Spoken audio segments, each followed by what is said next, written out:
Update lang tayo sa kaganapan sa market. Alin ba sa dalawang narrative ang mas may bigat? Bear market na to versus constructive pa rin ang cycle. Ito ang kailangan natin pag-usapan. At kung interesado kayo sa ganitong mga content, trading, crypto news, anything related to crypto, make sure to subscribe and hit the notification bell. Kung may isang malinaw na tema sa Q3, ito yon. Habang malamig ang takbo ni Bitcoin, literal na gumagalaw si Ethereum. Ayon sa CoinGecko, si Ethereum ang humatak sa pagbawi ng crypto nitong third quarter, habang si BTC ay naiwang humihinga at ang capital ay lumilipat papunta sa altcoins, DeFi at bagong bugso ng tokenized assets. Hindi lang ito simpleng pagtaas ng price sa iilang token, ito ang klase ng rotation na bihirang mangyari at kapag nangyari, nagbabago ang tono ng buong market. Sa kabuuan, mahigit kalahating trilyong dolyar ang idinagdag sa market value. Ikalawang sunod na quarter na may makabuluhang paglaki. Pero ngayong pagkakataon, hindi si BTC ang nasa unahan. Mas pinili ng mga investor si Ethereum at ang iba pang large caps para itulak ang momentum. Noong simula ng July, parang si Bitcoin pa rin ang set the pace.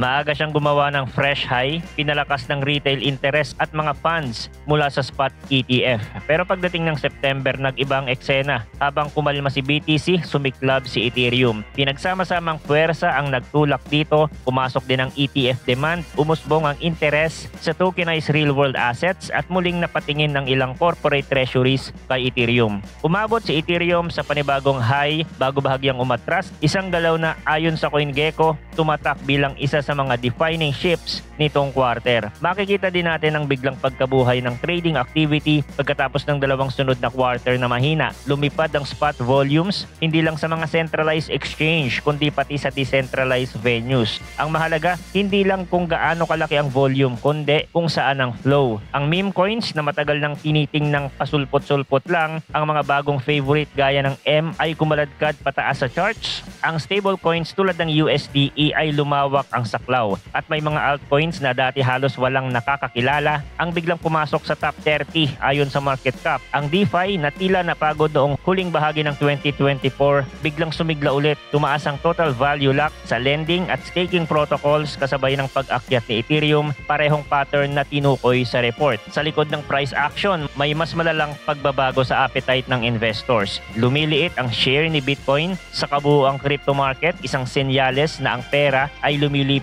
sa ibang narrative. Siyempre, panalo dito si Ethereum pero hindi lang siya. Sumisilip na rin ang mga tokenized assets kung saan ang bagong generations ng on-chain stocks at bonds ay nagsisimulang makilala. Sa ganitong space, umuusad ang mga protocols gaya ng Ondo at Back Finance. Mga project na naglalatag ng bridge sa pagitan ng traditional na pananalapi at decentralized rails. Interesting rin ang nagsimulang pagkalas ni Bitcoin sa mga legacy market. Ayon sa ulat, unang beses ulit sa mahigit isang taon na kumalas ang price movement nito sa S&P 500. Maaaring basahin ito bilang positive signs na mas nagiging independent asset class ang crypto, pero ipinapakita rin nito na mas pira-piraso ang atensyon ng market kesa dati.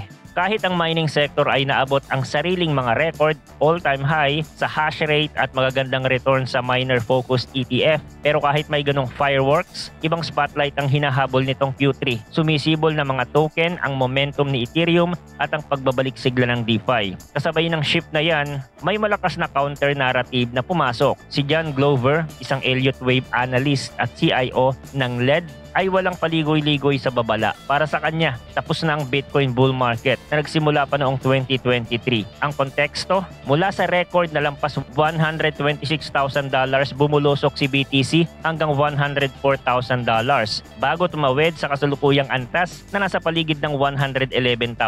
Ayon kay Glover, kumpleto na ang 5-wave na pataas at papasok na si Bitcoin sa bear market na maaaring tumagal hanggang huling bahagi ng 2026. Ang pananaw niya ay malinaw. Maaaring bumagsak si Bitcoin sa 70,000 price level hanggang 80,000 at posibleng mas mababa pa kahit pa hindi niya tuluyang isinasara ang pinto sa isang maikling retest ng high sa bandang $124,000.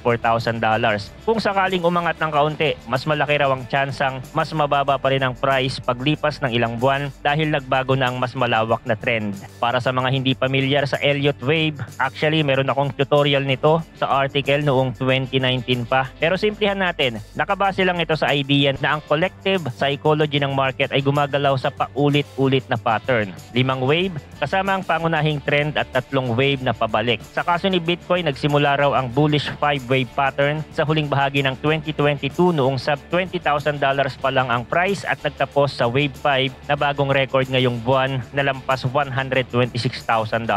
Noon inaasahan pa nga na dadalhin ng wave 5 si BTC sa pagitan ng $140,000 o $150,000 bago matapos ang taon. At to be fair, sumunod ang price sa inaasahan sa early stage. Umangat mula $120,000 kahit may bearish jitters, pero nang tumama sa itaas ng $125,000, dinapos ang momentum ng paulit-ulit na hindi ma-hold ang area na yon at tuluyang mabasag ang $108,000. Doon na raw nag-click ang huling piraso ng puzzle. Mismo, tinawag ni Glover, the bull run in Bitcoin is over. May dagdag pang kulay ang timing sa history ni BTC. Ang madalas na pattern, nagpipik si Bitcoin at dumadaan sa bear market mga 18 months matapos ang bawat halving. Ang pinakahuli ay noong April 2024 at sa options market may sign din. Ayon sa Amber data, ang mga put options sa Deribit, yung protection na downside ay mas mahal kaysa sa calls hanggang sa September 2026 expiries. Indikasyon na may mga trader na naghahanda sa pinalawig na downside risk. Hindi nito ginagarantiya ang pagbagsak, pero sinasabi nitong may pera sa market na nagbabayad para sa insurance laban sa matagal na paghina. Kontra-anggulo naman ang mensahe mula sa Coinbase Institutional. Sa Q4 2025 outlook na ginawa kasama ang Glassnode, ang characterizations nila ay cautious pero biased higher. Pagkatapos ng shakeout noong October 10, ayon sa kanila, nagsimula ang flash sa kombinasyon ng over-leverage at manipis na order books. Lumala pa nang pumasok ang ilang auto-deleveraging na mechanics sa exchange na kumitil sa market maker shorts at humigop ng liquidity. Pero matapos ang chaos, nag-stabilize ang price, ang dalawang sentrong sangkap ng tingin nila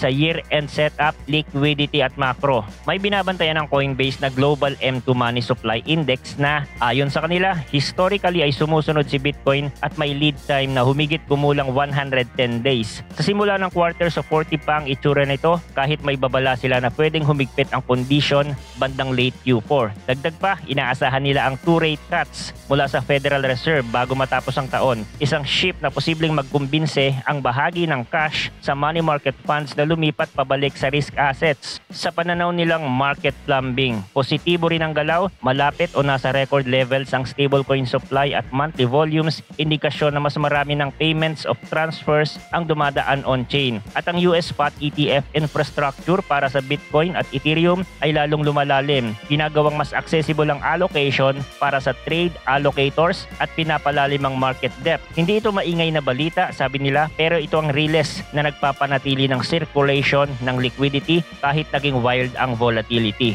Sa positioning, pabor pa rin sila kay Bitcoin bilang digital gold, lalo na't hindi nawawala ang alinlangan sa fiscal at monetary discipline. Constructive din ang tingin nila kay Ethereum, nagpapatuloy ang scaling, mas maraming activity ang lumilipat sa layer 2 networks, fees bumababa at bumubuti ang sentiment kumpara noong mas maaga sa taon. Sa investor survey na isinama nila, karamihan ng institution ay bullish pa rin kay BTC sa loob ng 3 to 6 months kahit sila mismo ang umaaming macro risk ang pinakamalaking banta. May space rin sa ulat para sa digital asset treasury companies, DATS. Sa ngayon, steady buyers sila ng BTC at Ethereum at hawak na raw ang makabuluhang bahagi ng circulating supply. Isang mahalagang demand source, pero kinikilala rin ng Coinbase na may mabibigat na tanong sa pangmatagalang business models ng ilan sa grupong ito, lalo pagkatapos ng weakness ng stock performance ng mga DAT ngayong taon.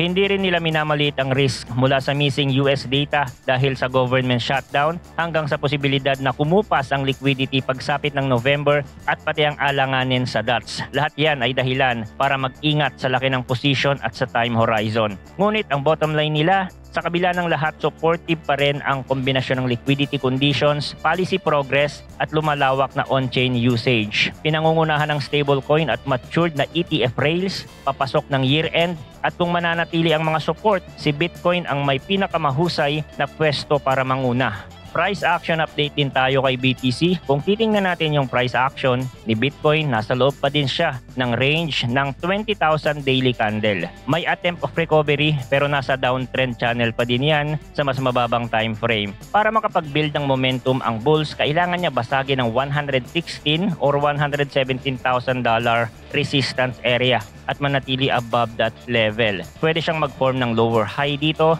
at magmumukha siyang head and shoulder na tingin ng iba na bearish signal, which is may punto naman. So kahit ma-reject, kailangan natin makitang malakas pa rin ang buyers and form a higher low. At mauuwi yon sa symmetrical triangle na ang ibig sabihin ay balance price action at ang deciding factor is the breakout or fake out scenario. Kailangan makabuo siya ng convincing trend, positive sentiment and momentum para makabalik sa previous all-time high. Pero in this phase, lamang pa rin ang bear in terms of macro at kahit na sa technical side. Kung hindi siya makaka-recover sa previous swing high, then mas mataas ang probability ng downtrend formation, balik sa 102,000 or sa 98,000 price level. So yun lang ang crypto update natin for today. Thanks for watching again. Good luck and see you on the next video.